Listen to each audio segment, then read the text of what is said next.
എന്ത് ഫുള്ള് നൂബന്മാര് വന്നിക്കണേ. ശരി, നല്ല പ്രോ പ്ലെയർ വല്ലതും വരും വിചാരിച്ചു. ഹായ് നൂബേ, ഹായ്, ഹലോ. അല്ല ബ്രോ, ഞാൻ നൂബ. ഓക്കെ, അപ്പൊ ബ്രോയി നൂബാലോ? എന്റെ ആൻഡ്രോയെങ്കിലുണ്ട്. ബ്രോയുടെ കയ്യിലെന്താ? ആദമ്. അയ്യയ്യേ, ബ്രോയെ നൂബ്. ബ്രോക്ക് അറിയോ, പണ്ട് ഞാൻ റേസ്റ്റാർ 1 vs കളിച്ചിരുന്നു. റേസ്റ്റാർ ഫസ്റ്റ് 6 അടിച്ചിട്ടു. പിന്നെ നെക്സ്റ്റ് 7 കളി ബ്രോ ഫുള്ള് 1 ടാപ്പ് അടിച്ച റേസ്റ്റാർ അടിച്ചാണ് ബ്രോ. എന്ത് തള്ളലാ ബ്രോ. കണ്ടോ ബ്രോ, നോക്കായി ഒരു എനിമിനെ പോലും നൂബിനെ അടിച്ചാൽ വേഗം ബ്രോ റേസ്റ്റാർ തോപ്പിച്ചെന്നോ. എന്ത് തള്ളലാ ബ്രോ. എടാ തള്ളലൊന്നുമല്ല, ഞാൻ വാണി കാണിച്ചരാ. ഈ കളി 2 ഹെഡ്ഷോട്ട് അടിച്ച് കാണിച്ചരാ, അപ്പൊ എനിക്ക് വിശ്വാസം. എന്നെ കാണി ബ്രോ. ബ്രോ ഒരു ഹെഡ്ഷോട്ട് അടിച്ചാ നോക്കട്ടെ. അവിടെ എനിമിനെ ബ്രോനെ അടിച്ചോ, ഒരു ഹെഡ്ഷോട്ട് അടിച്ച ബ്രോ നോക്കട്ടെ.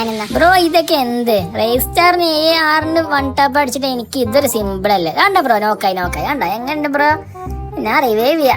എന്നെ പോലത്തെ പ്രോ ഉണ്ടായ ബ്രോയൊക്കെ റിവൈവ് ആക്കിക്കോ. ബ്രോ തള്ളാതെ ബ്രോ ഹെഡ്ഷോട്ട് അടിച്ച്. ഞാൻ പറഞ്ഞു അവിടുത്തെ എനിമെ ഫാസ്റ്റ് ഒന്ന് ഹെഡ്ഷോട്ട് അടിച്ചാ. ബ്രോ ഞാൻ ഇത്ര ഫുള്ള് തള്ളിയതാ ബ്രോ. എനിക്ക് ഹെഡ്ഷോട്ട് അടിച്ചാൻ വയ്ക്കുമല്ലോ ബ്രോ. അതാ ബ്രോ ഹെഡ്ഷോട്ട് കേറി ബ്രോ. ഞാൻ ഫസ്റ്റ് ആയിട്ട് ഹെഡ്ഷോട്ട് അടിച്ചേ.